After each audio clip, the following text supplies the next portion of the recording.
Oh my God, you guys, we are back. We are back for another episode. And this is part of our mother-daughter series that we're doing. And we're going to finish out this month, next month, with our cover feature. So I can't wait to introduce you to today's guest. Now, in this special Mother's Day episode of Dear Black Woman, we are actually sitting down with a remarkable mother-daughter duo, Kenda Bell, and I'm probably going to pronounce this wrong, and I'm going to apologize in advance, but Nyasha Williams. Together, they co-authored Saturday Magic, a Hoodoo Story, a children's book that uplifts African-American spirituality, traditions, while also gently reminding Black women of their inner magic. More than just a book, it's a bridge between generations. Now, this conversation is going to touch on their personal journeys, their creative bond, and the spiritual practices that have shaped their paths. Now, tune in for a celebration of lineage, legacy, and the sacred act of remembering. So, welcome to the show, Kenda and Nyasha. And I said it wrong. Didn't I say it wrong? Did I say it wrong? I know. Say it right for me, please. Nyasha. See? Okay, there we go. Hello, ladies. How are you all today? Excited. Happy to be in the space. Awesome. So let's get into it. Kenda and Nyasha, what was the moment that sparked the idea for Magic, a Hoodoo Story? So I'll say that I was definitely feeling creating some books, for picture books and children's books that were centering our spiritual practices. So we were starting to look at like the Orisha. We were starting to look at, different practices that have come forth for us. And how do we start giving our kids books that are affirming those practices, the practices that we're doing. So that's kind of where Saturday Magic was born. I turned to my mother-in-law and I was like, I think we need to write a book like this that is showcasing our spiritual practices as normalized and everyday movement, right? Everyday ritual. And I know Kenda was a little nervous because they've never done picture books before, a children's book, but I think it was really fun to play around and collab on that manuscript together. Oh, yeah. I love that. Go ahead, Kenda. What were you going to say? Oh, no. So I have been studying African spirituality, Hoodoo, even though I was raised Christian. And to be honest, I was not totally in the closet per se. I mean, look at me, right? But I wasn't really as vocal as I was living. So when she asked me about it, I was like, and then I said, okay. And then I thought about children and I was like, wow, it would be good for children to start learning about all of that. Let me slow down. I'm getting excited. And then I thought about children really learning about their magic earlier, especially brown children. Like I didn't have those things. So, and our children should have them like others. So I was like, okay, let's do this.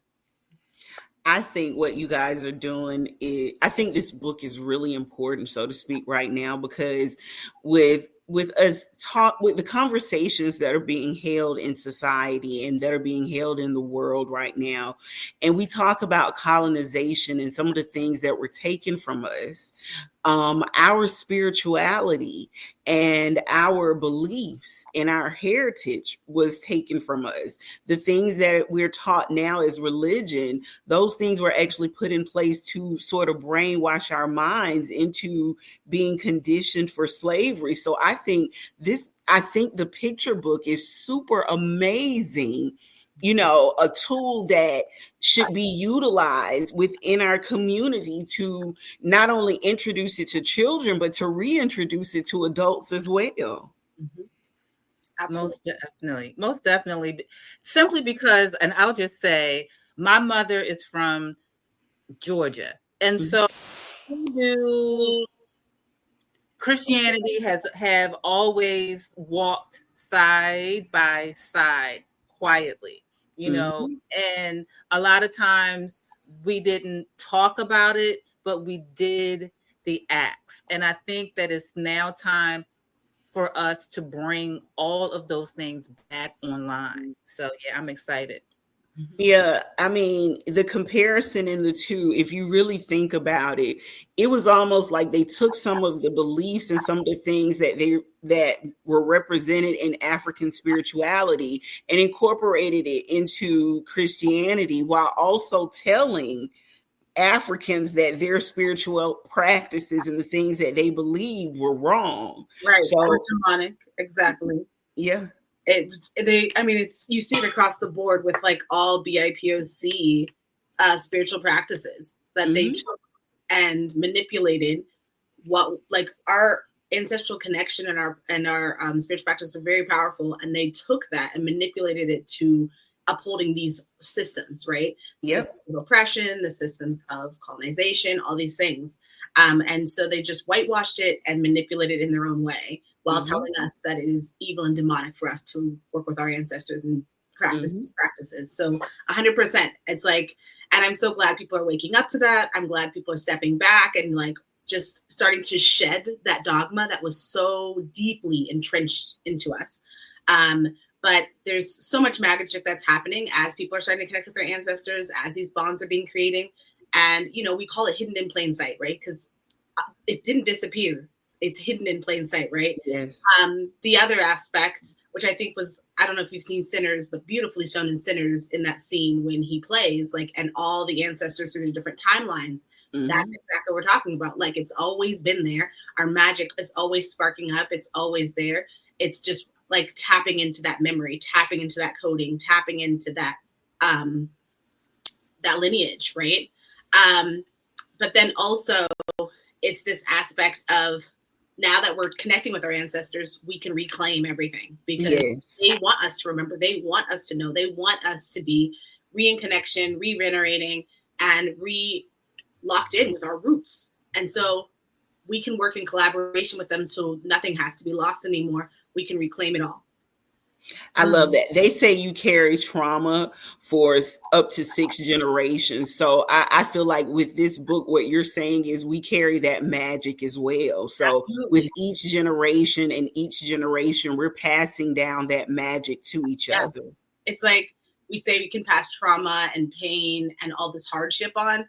That means we can pass on abundance. That means we can pass on healing. That means we can pass on love, prosperity, openness, We can pass on curiosity. We can pass on just regenerative, all these things. We do not have to live the way we are living now. It is time to walk into our magic, into our inner knowing, right?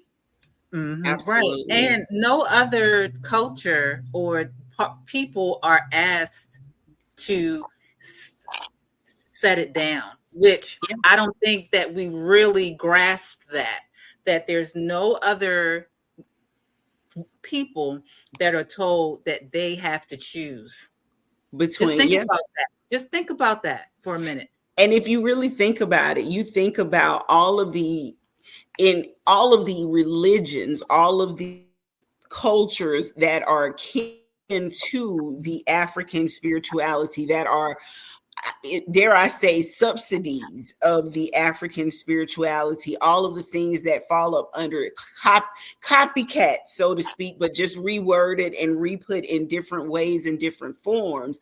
And you look at that, even down to, again, some of the acts within Christianity.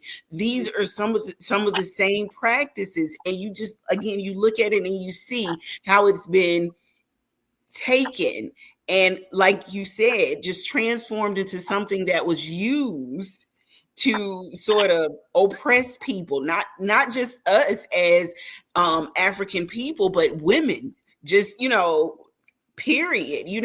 It was taken from Black women as a way of saying you can't be as powerful and as magical as you are, as you actually are, and you need to be put in your place. Yeah.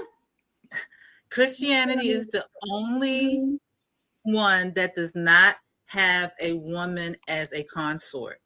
And I think that is very sad because it blatantly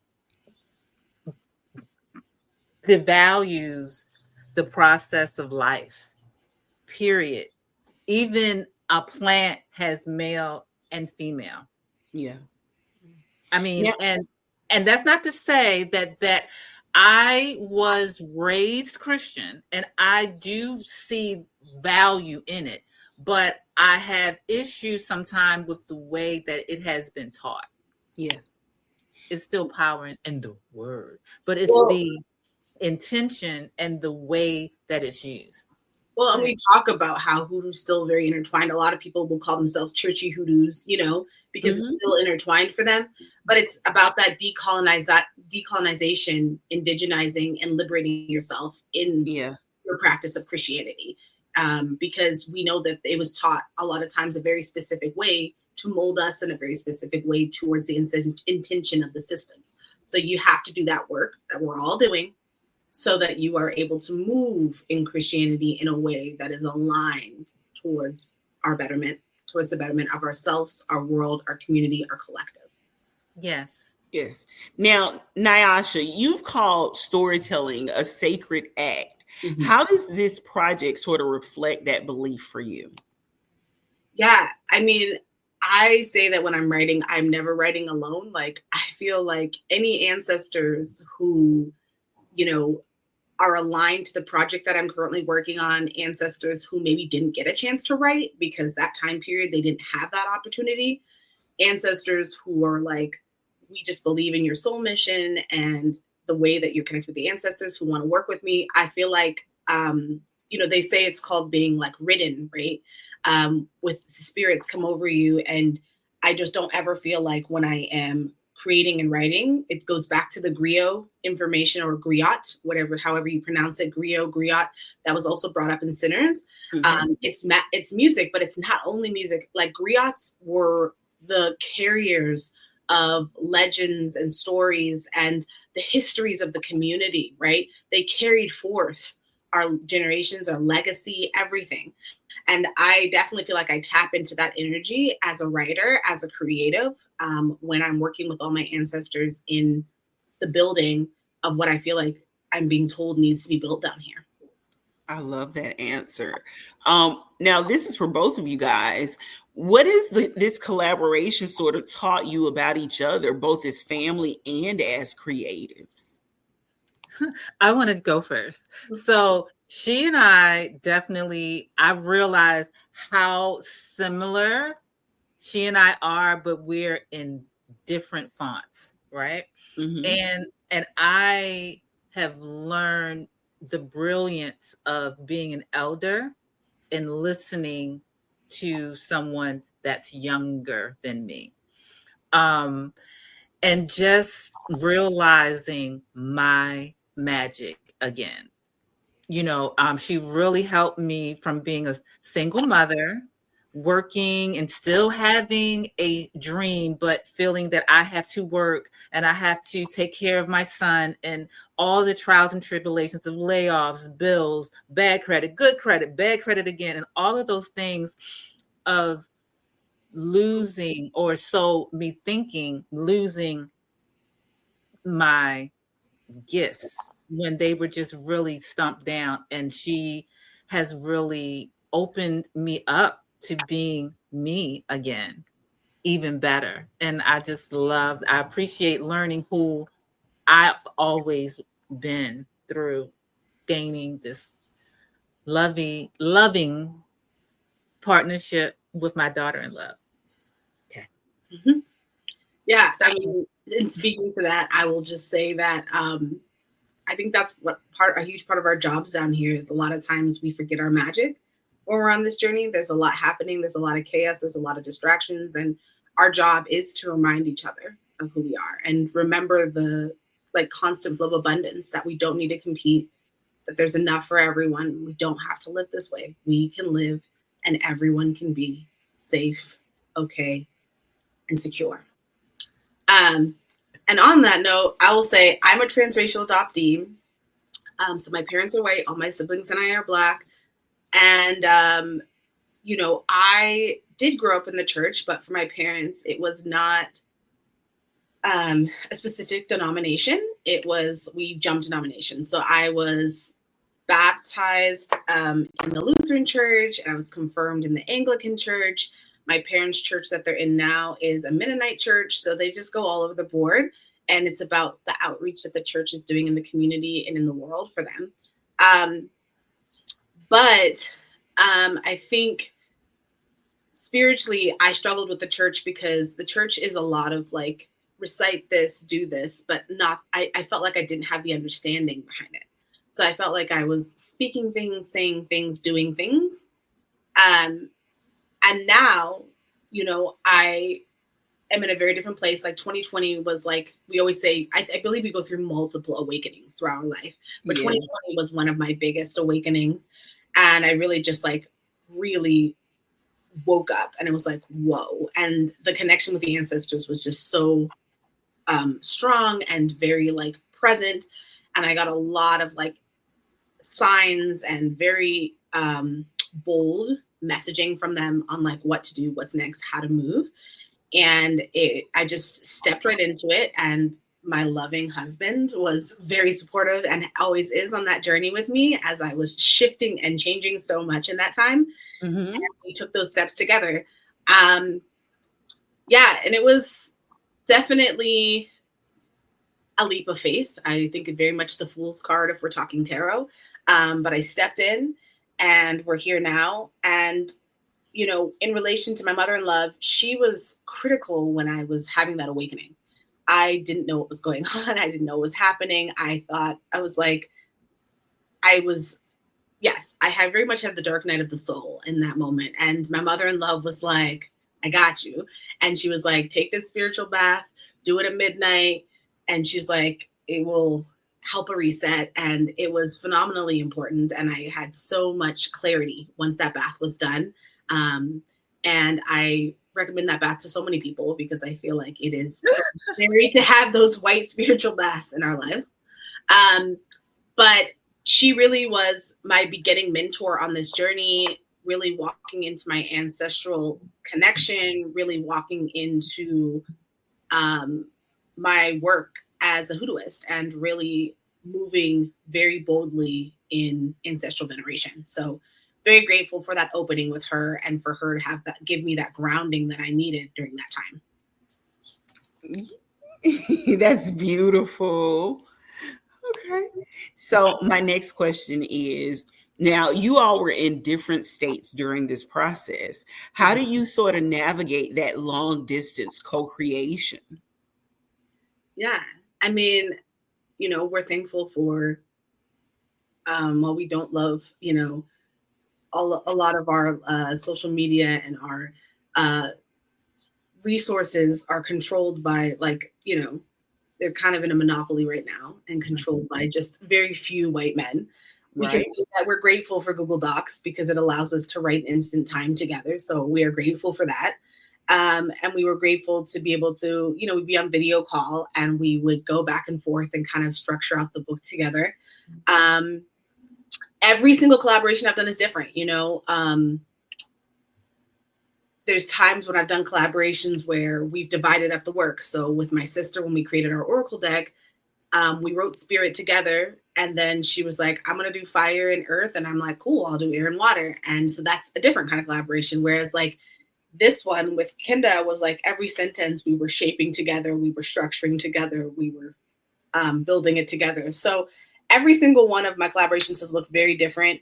The biggest one that I did was my South African affirmation book, which was a lot of people. There was 12 of us on that project. That was a lot. And that was a lot to just organize. But I believe in collaboration. I think it's necessary. It's the only way we're going to go forward is community and collaboration. Mm-hmm. And I love collaboration for so many reasons. But the biggest and most important part for me is just I only have certain levels of sight, right? Like my sight only goes so far. I have certain lenses. I'm only seeing so much. So it's really beautiful to work with other people on projects because that sight gets extended. You get to see more. You get new gazes, new sight, new vision and new lenses. And I think that just makes every project richer. And I'm here for it. I love that. Now, Nyasha, you founded Fire and Honey Press, and that was a huge move. How does that mission actually show up in this particular book? Yeah, so Fire and Honey Press is still being built. It's a definitely labor of love. It's a big project that I am navigating and working through, but I am like deep in the trenches with the ancestors on this one. How does it show up in Saturday Magic? I would say number one, through the collaborational part. Like Fire and Honey is so centered in collaboration. It's rooted in collaboration. You know, it's also about writing towards the world we believe in. Fire and Honey Press is about building for creatives, for our world, the world that we believe in, the world that we know to be true, the world that we know we deserve. Like I always say that I'm creating and writing towards the world that my ancestors deserved and future children need, right? And so I think that is very much at the heart and the root of all of that. And Fire and Honey is about truly challenging what currently exists and challenging it in a way that is portaling us towards better ways of being. And so to me, Saturday Magic is beautifully that. Now, the difference with Fire and Honey is Fire and Honey is going to be completely digital. And so Fire and Honey, all the projects, any project that goes through it will be in 3 formats. So you'll have like a digital book, which I'm pushing graphic novel style. You're going to have your animated form. So like, can you imagine Saturday Magic as an animated show? And then you've got your audio, which is, again, a callback to griots or griot, a callback to our oral narratives and the importance and the power in our voice in that storytelling around the fire, in that carrying forth of how powerful and how that is so deeply rooted in our DNA and the legacy of our oral storytelling as a community. I love that. I love it. Now, Kenda, let's move on to you. Your Joy Factor brand sort of centers around self-discovery. How does that energy breathe in this through this book as well? Well, it's all about understanding that you are born with everything that you need. And you need the right garden or people around you to cultivate that and to show you that so that you can bloom. And I tell all of my clients that you are your own best expert. You know everything. I'm just here to kind of help you, to kind of guide you to your own truth. And that is what happens on this magical Saturday. The parents, the ancestors, the friends are all helping our young, beautiful brown girl know that she knows and she's magical. Little and the ancestors are always with you. And that's what I share through like astrology and the mindfulness, you know, it's an eclectic type of a space where, you know, I pull from a lot of things that we all enjoy. You know, I may use like astrology, some Ifa, some scriptures, simply because all of those things are coded in our DNA anyway. Our ancestors have already used certain herbs, certain types of practices, certain scriptures, certain things. So let's reactivate that in this time for magic and power and healing. I love that. Now, launching your business at 50 and newly married, what truths or lessons have come with this season for you? That I am not a single woman anymore. I was, this sounds ridiculous and crazy, right? I'm gonna tell you, I keep it real. I keep it real, Tammy. So just know. The idea that I don't have to figure it all out, I don't have to have all the answers, and not feeling shame when I don't. I have a partner that supports me. He's not looking for me to solve them, to solve everything, but I can offer. So I'm living the softest life, but I'm not living a quote unquote soft life, but I am learning that flow is good too. That I don't have to hustle hard, not even hustle at all, but work smartly. Yes. Allowing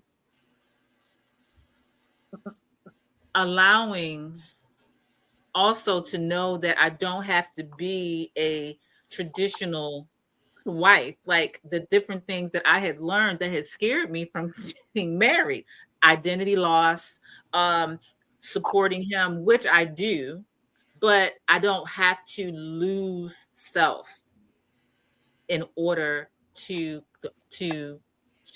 do that. And my husband is a mindful and conscientious, wonderful husband. And so when you're dating for for for a marriage, you really want to make sure that you can be with someone that you can grow with. Not like you're growing into them, but you guys are focused on being more better. Did I more I said it right. To being better of who you already are. And so I've learned just to chill and to be okay. Being me and all of my quirkiness is perfectly fine. Okay. Now,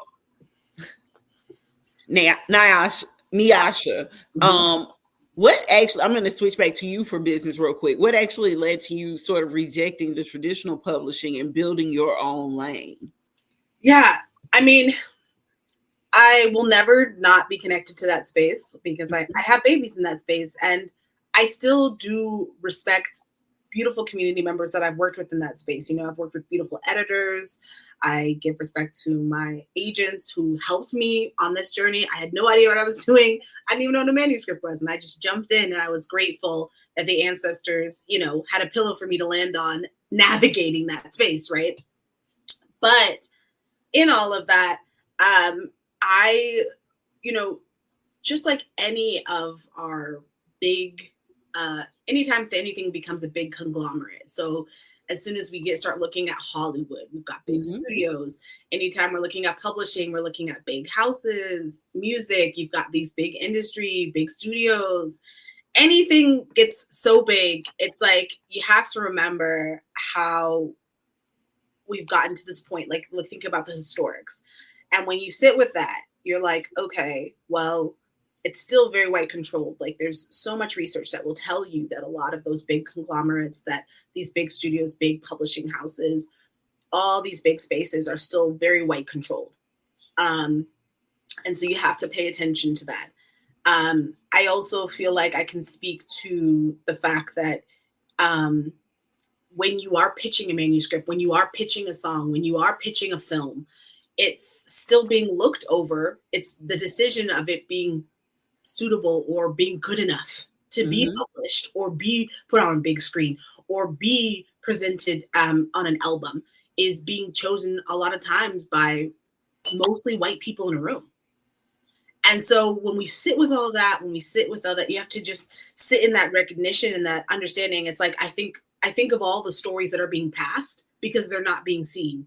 I think of all the stories that are being missed because they aren't being seen as valued by whiteness, right? And I think, to me, this is so evident. Like, I know when I first really, even in 2020, a lot of my illustrators, I would send them visual examples of what I was trying to create. So I'd be like, I'd make an illustrator document for my books, and I'd be like, this is what I'm looking for. Like, these are the visuals that I'm looking for. I do it for each page. It was so hard to find visuals of Black people doing the things. And it could be so basic, but it was so hard to find Black people doing them. And it's like, this is 2020. This should not be this hard. This is insane. So it just reminds you of like these huge gaps. Always these gaps. Now it's shifting. I think AI, people are using that to fill these gaps too. There's complications with AI, but I understand why our community would utilize it in these gaps too. So it's a hard space for me. But what I will say is that the other thing that I've also noticed, because I'm working on another oracle, and I'm looking for vintage photos too. And you just see all these gaps in vintage photos too. Like when I'm looking for vintage photos of a specific thing for Black people, you won't find them. Yeah. It's because no one decided to take a photo of us doing that. But of course there's photos. It's funny that you say that, because that goes back to the pre-conversation that went on before the show when Kenda was asking you, had you seen the Met Gala?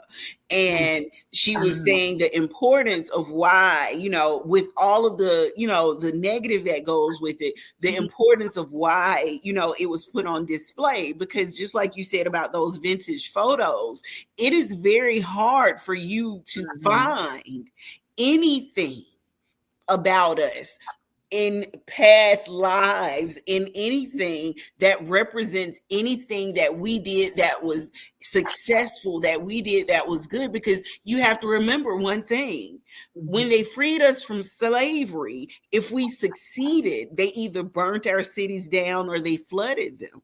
So a lot of our history was washed away or burned away. Right.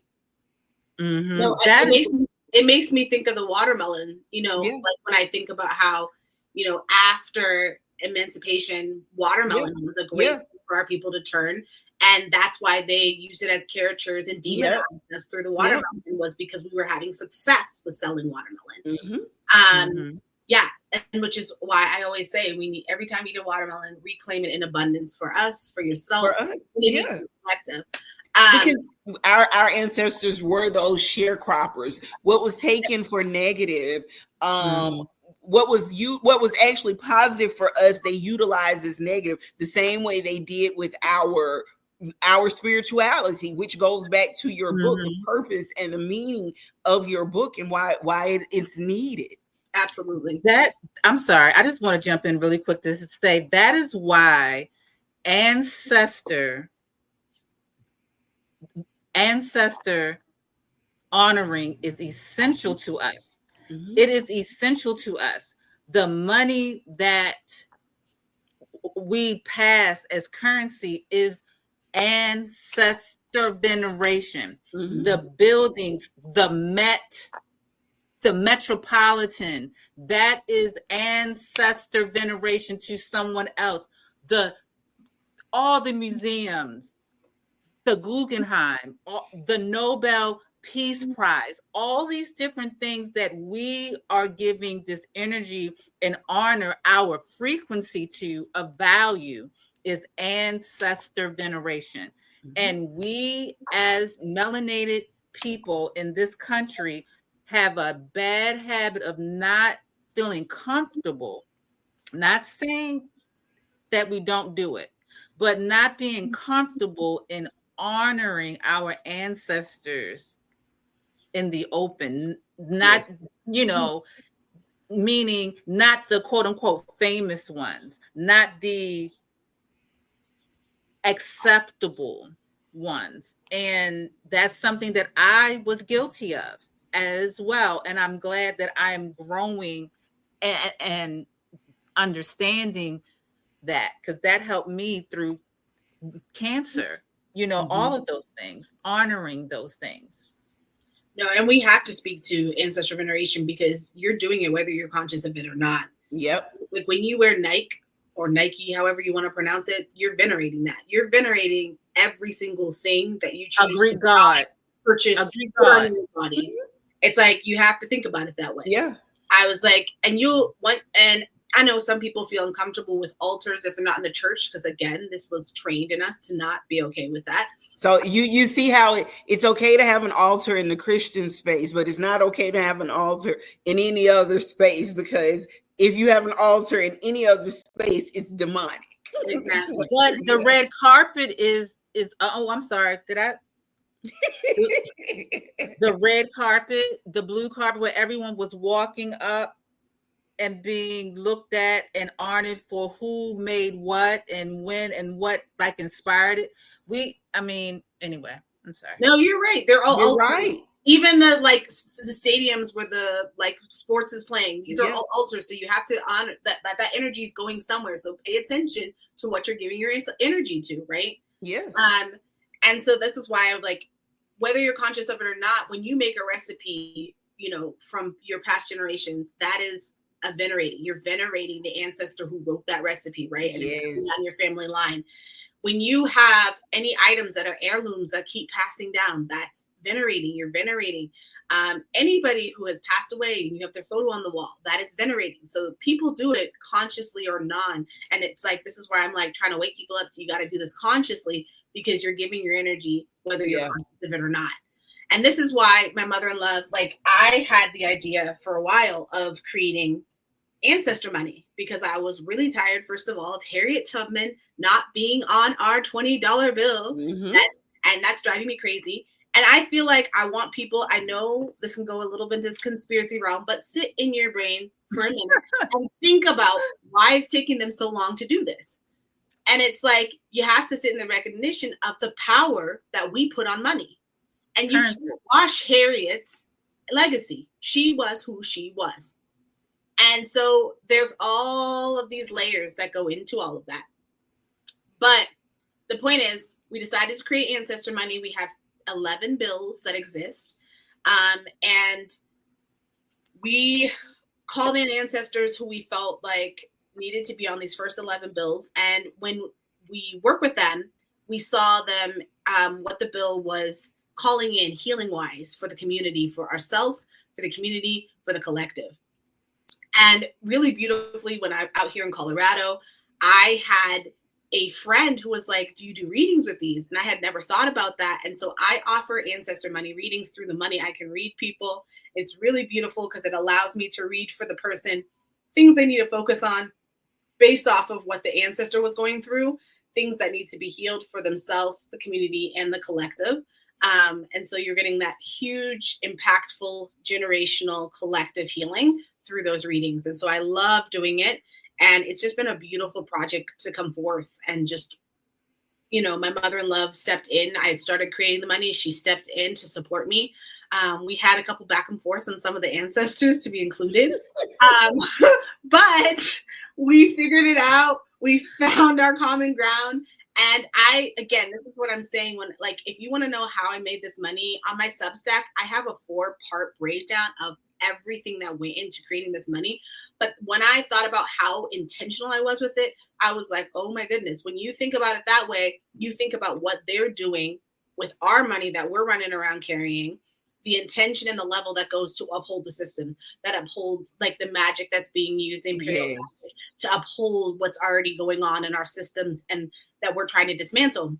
So it's it just was a very deep awakening project for me, very important, very magical, very powerful, and very awakening in all the intention I was able to put in. Because ancestors are human, right? So I had some to filter out things that we don't want to carry forth from them, but there are things that are helpful to us now that we do want to carry forth. So I had filters built. I had all these things created for this beautiful intention of this money. And I'm just like, if I'm being this conscious in it, my goodness, who knows what's going on with those dollar bills that we running around with. So let me ask you a question.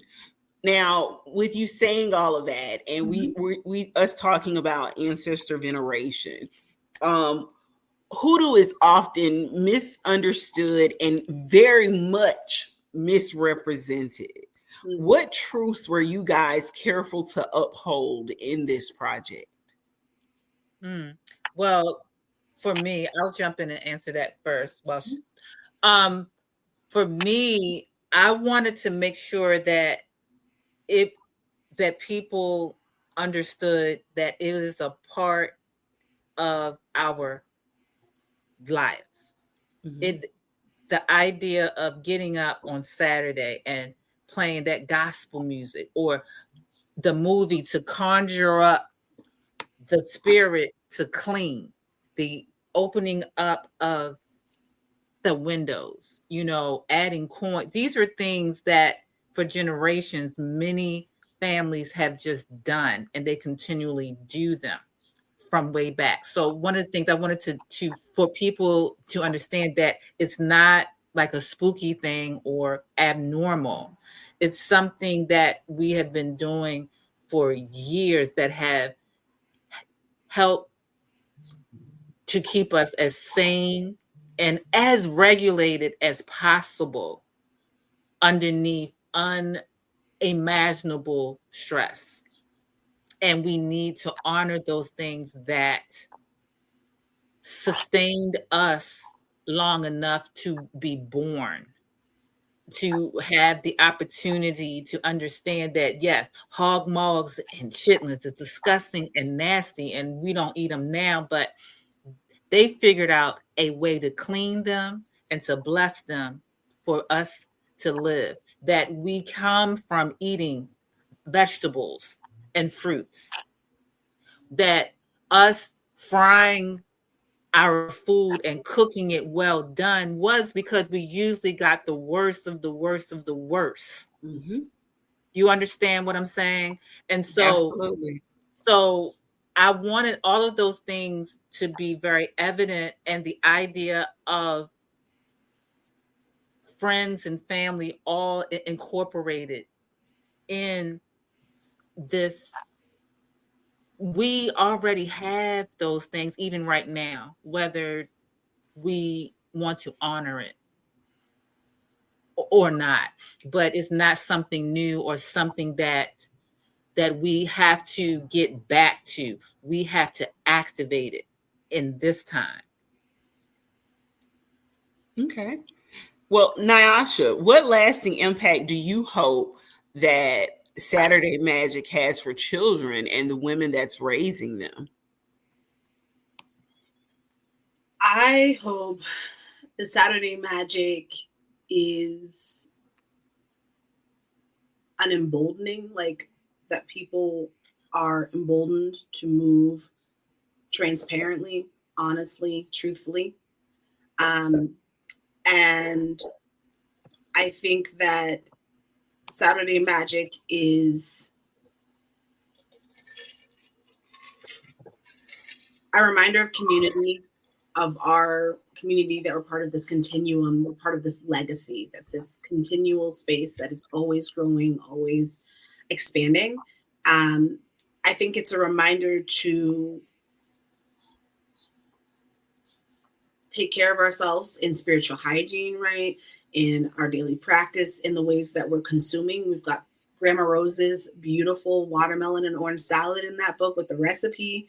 So, we're calling in that. And, even when I think the whole point is, when we created the book, we moved in very deep consciousness of what we were putting in the ways that we wanted people to sit in reflection of how they're moving in their daily practices.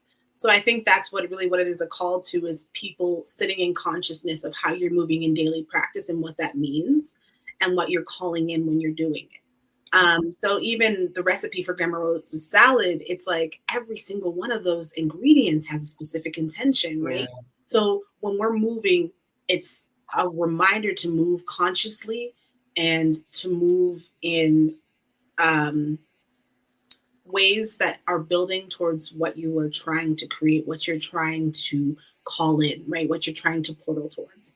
And so, yeah, very much conscious living, honoring all those that came before us, similar to Kenda said. And Hoodoo for me is so about like ground roots. It's like, it's the earth. It's the reconnection to the land. Like, that is how we got through. That's how we're here right now, is like our connection to the spirits, like understanding that everything is live and sentient and moving in that acknowledgement, right?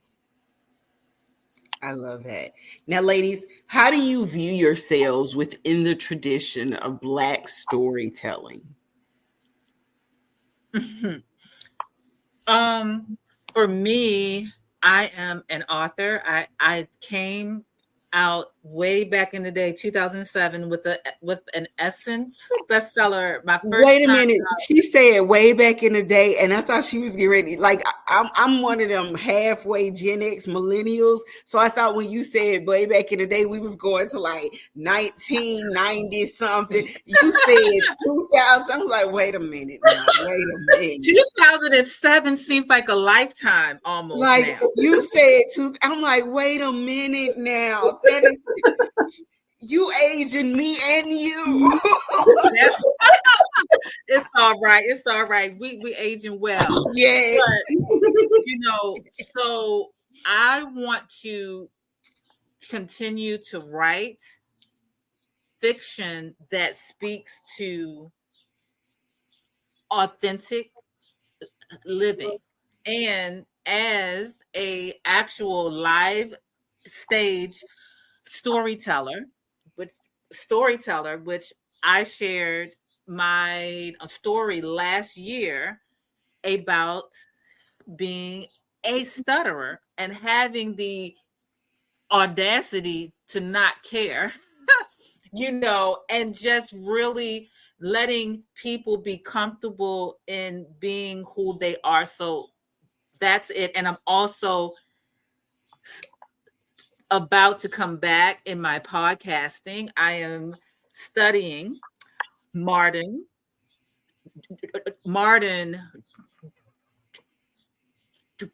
journalism now within YU. So it's really helping me to see the way that things have changed and just and making sure that I can share a true voice for the women of color and for Gen X to stop being so stiff. We don't have to be like our parents.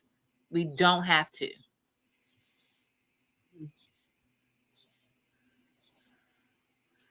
And I will speak to truly just when I think of myself, I do label myself as a griot. I have that on a lot of my socials. I feel like I tap in that way. Ancestrally, I feel like I very much am carrying that. I feel like one of the scribes here doing that work for our ancestors and for the world that we're trying to move towards a just, regenerative, loving, safe world. And I, definitely speak to my words helping us, anything I create is helping us move towards alignment, ancestral connection, ancestral veneration, and again, that world that we know we are all deserving of. And so that's really where everything centers for me. I'm very, very strong in my communities and in my work and everything in accountability. I'm really, really strong in truth telling, in,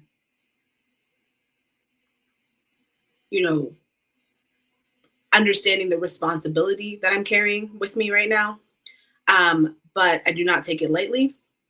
But I think that this journey has been so amazing as a storyteller because I feel like I get connected to so many amazing community members, yourself included, through this storytelling that just really reaffirms the importance of what we're doing and reaffirms like the ancestral calling. They're calling us back home to ourselves, to our roots, to our community, to our love that, yes. Yeah. Mm-hmm. They are definitely calling us. Sinners to me, and I'm not going to trail off and spin off because I could talk about that for hours. I think that movie has really opened up people to really want to know about what their parents and their grandparents don't talk about. Yeah. so that we can actually heal. For me, when I was watching Sinners, when I saw the year of 1932, I'm like, that was like 11 years before my mother was born. And she was born into such a heavy and challenging energy where I gained a whole new level of empathy. And we got to recognize that. We've really, and she was born into trauma that was coming from 60 years previous, fresh from more. And when we judge the church and so have you, we have to understand that they were doing the best that they knew to be safe. And that was their only way of trying to have some control over their bodies, because they had not experienced having control and ownership over their body. Yeah. Now, we can always judge the manner, but we have to start having empathy. The ancestors are constantly saying, do what I would have done if I had known. Yeah. My grandmother, I'm blessed to have both of my grandmothers still in my life. My grandmothers, both, one was born in 1928, the other one was born in 1929. One is 96, the other one is 97. So just even as we face the things that we're facing currently in 2025, one of the things that I had to think about was, we've been through so much before, and we have to really truly lean on those that came before us. And remember that, just the conversation we had about how there are so many African traditions tied into Christianity, the reason that is because as our ancestors were brought over here, they utilized Christianity under the guise, but they still held and hid their traditions within those practices. So even though they were reading the Bible, they were still doing the same African spiritual things that were passed down to them from over in Africa, which is why we still anoint with oil, which is why we still have altars, which is why we still have so many of those practices wrapped into Christianity. And a lot of people don't understand why. They just think it's just a part of the bigger picture, not understanding that that was also a safety net for many of our ancestors as well. The churches where we spreaded our messages, the gospel songs are where we actually sung to each other to get the messages across to each other. So it was under the guise of Christianity, but it was still very much our spiritual practices. Yes. And the other thing I was going to speak to is, this is where the intergenerational trust has to be locked in, right? Because we honor our elders, we honor what, the knowledge and the things that they can pass forth. It's very important. They also need to trust us when we say there's different paths and new ways of being now, right? So it's this intertwining of their knowledge, their wisdom that they still carry, and they're honoring, we see new paths. We don't have to continue in this way. We don't have to be stuck in these systems. There are so many infinite possibilities that can be, and let's tap in together in our powers together. Yes, absolutely. And Hoodoo helped heal a lot of people. When we didn't have doctors, the herbs that they did, we going to the doctors is great. You should go.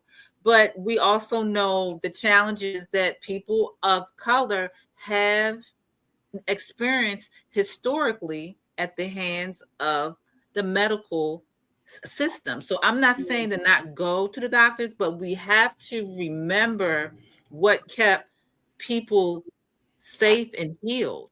Yes. Well, that's it's still a problem when you look at Black maternal care. These are still issues that we are fighting. Yes, these are very much issues that are still in place. And if you're paying attention, we're also starting to pass down some of those remedies, some of those herbal medicines, some of those herbal traditions, some of those same practices that help heal. Some of us were actually taught some of those things. Yes. And it's important to, be, like you said, that oral storyteller, those oral recipe givers, those people who hold those things, put them in the books and put them out there for others to read. That's a part of why I created this platform as well, especially to make sure that Black women understood that there are other Black women out there very much like you who are resources for what you need and from what you want in your life. So yes, absolutely. And on top of the fact that we're all going to play a different role in the shift, right? In the revolution, like we're all going to play a different role. And so you have to listen to that ancestral call of what you need to be doing down here. Yeah. But it's like, this is why people are stepping into being doulas, being midwives. Like, and that's why that's happening. That's why people are stepping into these shifts and stepping in, teaching our babies how to swim. I have mad respect for people who are teaching the Black community how to swim, because we need that. We need that security. We need that safety, and we are deserving to walk back into the first element, into our first home. Yes. Walk in our power in that element. Now, ladies, what advice would you offer to other mother-daughter pairs who are actually seeking to build or create something together? Yeah. Okay. Well, okay. You want the elder go first? Either one or both. Okay. No. I will say, for both the young and the older or the elder, don't be so arrogant to think that you know it all. Do not be arrogant to think that you know it all. Understand there's value in what each shares, and to honor authenticity. Create safe circles where they can tell you, I'm tired. You hurt my feelings. And listen to it and express it. Be more open. Be vulnerable with each other. I think that's important in these days and times to come. So my advice is, number one, anytime you're creating, you get an idea, you get a project, I always say, like, sit on it for a minute and see if that project is meant to be done with someone else or by yourself. Like, you need to, like, navigate that. I often turn to my cards, my tarot deck, to see what is aligned. And it, like, I don't know, obviously, when you use divinational tools, you make your own keys as you're divining, but I always see if it's meant to be done with someone else, if it's meant to be done with me, and then also divining to see if the collaboration is correct. Is this person correct to do this project with me? So always sitting in those double checks first, and then know that it is going to be challenging. It is going to be hard. Communication is going to be key, and if we haven't been taught what healthy communication looks like, that just makes everything ramped up and that much harder, right? And so being open to understanding that we're always going to make mistakes, but it's our accountability and how we navigate the aftermath of that is what's going to make or break any collaboration or any kind of communication with anybody. So understanding that there's going to be miscommunications, understanding there's going to be disagreements, but it's like how you navigate that's going to allow you to be successful in this project or not. Kenda and I met once a week. So we would have, our Friday meetings once a week, 1 hour. That was our lock-in. That was our time. That was our creative space to work together.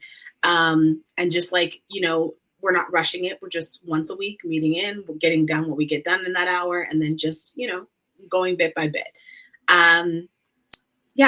But I do think that making sure that you are being willing to know that you're going to go through stuff. Like, a lot of times, especially when you're doing work that is like at the heart and the core of, a lot of times the work that you do it often mirrors healing work that you need to do to yourself when you're doing When I created my tarot deck, I was like experiencing sometimes when I was writing for the cards, I was experiencing stuff. So it's like a lot of times when you're creating, you will mirror that in your real life, and you've got to work through that and navigate that. And so when that's happening, you know, being open to what's going on, being able to have safe spaces to be able to talk through what you're navigating, what you're emoting, all the things. But also understanding that this is growth for you, this is healing, just as you're healing in the story that you're telling, in the creation that you're creating, you are healing in yourself. So it's always this beautiful mirroring with the universe as we're navigating and doing these things. So just being open to that experience and know it's ugly. You're going to have really ugly tears and cries and navigating things when you work through these projects sometimes, but that's part of the journey, and that's part of us healing what we're trying to heal through our creative projects. I love that.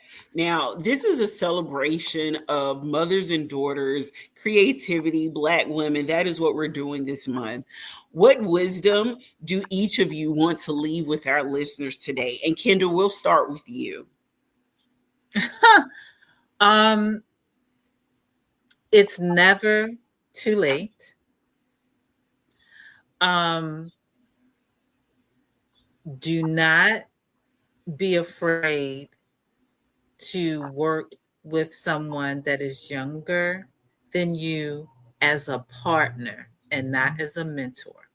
It's very important that we start learning to learn, just in general, and not feel that just because age gives me authority. Age gives me authority in maybe a certain area, but be willing to learn and evolve. Simply because this young lady is an old soul. I'm a middle-aged soul. I'm still like I'm playful, and that's okay. That's all right. Find the balance. Balance is the key to it all. I do not think I'm an old soul. I feel like I'm a middle soul, especially with your son in my life. He is the oldest. Well, I birthed the original old soul. Yes, I did. We didn't talk about my son. My son is listen.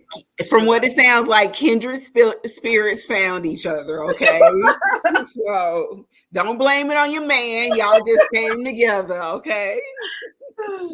Okay, so I feel like, yes, I have a lot of wisdom, but I feel like I gain so much wisdom from others. So my two leaves for people are two books that to me spiritually have just like shifted so much and like were so eye-opening, and you know, they just ramped up so much for me. So obviously, if you have not read Jambalaya by Louise Teach, please step in, because that book is phenomenal. She obviously did a redo, so if you have read it, get her new version. We always want to support a Black woman, right? And give her bag and give her flowers. So buy the new copy if you haven't already. There's so many rituals. I just recently, in the back, they have the transformation rituals. I just did the fear ritual and the courage ritual. If you are hearing the call and need that, step in, tap in. The other book that blew my mind that I was recommended and given for my birthday is The Enneagram for Black Liberation. Return to who you are beneath the armor you carry. This is insane. It is so phenomenal. I'm a human design girl. So like, I like astrology. Enneagram was all right, but human design is my jam. Like, I'm obsessed with human design. But this book tapped me in to another level with the Enneagram.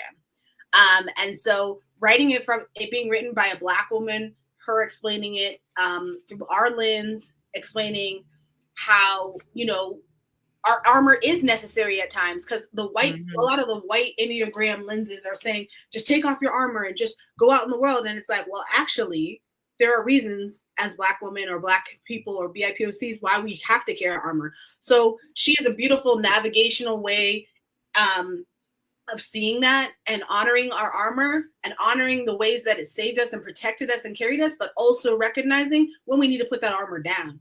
And what it looks like to put that armor down for each type. So beautiful, beautiful book. Okay, awesome, ladies. Now I'm going to drop off the screen for a moment and I want you to tell everyone how they can find your book, where they can find you on social media. And I'm going to let you guys battle over who's going to say what. But I know both of you all have two different businesses. So take turns letting everyone know where you are on social media, how they can get your book, how they can get in contact with you in business as well. Okay? Sounds great. Nyasha, you can go first. Okay, so thanks for listening in. If you want to stay connected with me, my Instagram is Writing to Change the Narrative. I have a hot cold relationship with some of these social media sites, so I'm there, but sometimes I like step off for a minute. If you want to stay pretty in tune to what's going on, most current things for me, my Substack is the best place, and all my links are on my Instagram bio. So if you go on there, you're able to access my website, you're able to access my Substack, you're able to access all my links. Fire and Honey Press is still growing. So that is my baby that I'm building. And it is not launched yet, but it is growing, it's building, it's becoming something. And so I am still working on that. But if you want updates, that's where you're going to be turning to my Substack, which is where all my things that I'm doing and creating and building are being updated in that realm, in that space. Okay. And if you're in Colorado, I'm in Colorado. So we can connect in person if you live in Colorado. If you live out here, we can definitely find ways to connect and I love a sound bath. So if you're down for a sound bath, love to join you. But yes, those are spaces that I'm in. Okay. And once again, my name is Kenda Bell. I'm also known as Kenda Bell Scroll and the Joy Factor Mama. You can find me on all socials by Kenda Bell. I am building out the Sacred Joy Garden. So if you are a woman that wants to start exploring her powers through astrology, some beautiful avatars, and some AI support in an eclectic way. I do a little bit of everything. I'm for the non-conventional seeker of self. Join me. You can find all of my stuff on Instagram. Yes, I'm still on Facebook, but not as much. Instagram and TikTok. And my website, www.sacredopportunities.com, is a site that I have with my husband, and he and I also coach couples as well. And you'll find my other books there. And of course, Ancestor Money. So we'll talk about that on another day. And make sure you get a copy of Saturday Magic, a Hoodoo Story, and it is available anywhere that you buy books, and support the small Black bookstores if possible. Absolutely. They have access to order. And make sure you make that watermelon salad this summer, because we all yes, the watermelon salad is everything. Oh, and my t-shirt. Sacred Tech Wear. So I am the algorithm. I manifest at the speed of thought. Oh, I love that. That is beautiful. Thank you so much, ladies, for allowing me to interview all. Thank you for allowing me to highlight you all in our magazine and in our space. This has been so phenomenal. I really appreciate your time today. Thank you so much. Thank you, ladies. Stick around because I'd love to chat with you after the interview. Yeah. Okay. Thank you, Tammy. We appreciate this. I really do. This was great. Thank you for having us. For sure. Okay. Listen, you guys, this has been another phenomenal interview. Now, this is going to be in our Mother's Day Mother-Daughter series. Now, this episode of Dear Black Woman, I am so grateful for the presence and the purpose of Kenda Bell and Nyasha Williams. See, I got it right at the end. Their work reminds us that our stories are medicine. that collaboration is sacred and that our magic, both inherited and cultivated, is real. Follow their journey, support their work, and most of all, reflect on the magic within your own lineage. Until next time, you guys, take care of yourself and each other. Peace, power, and purpose to you all.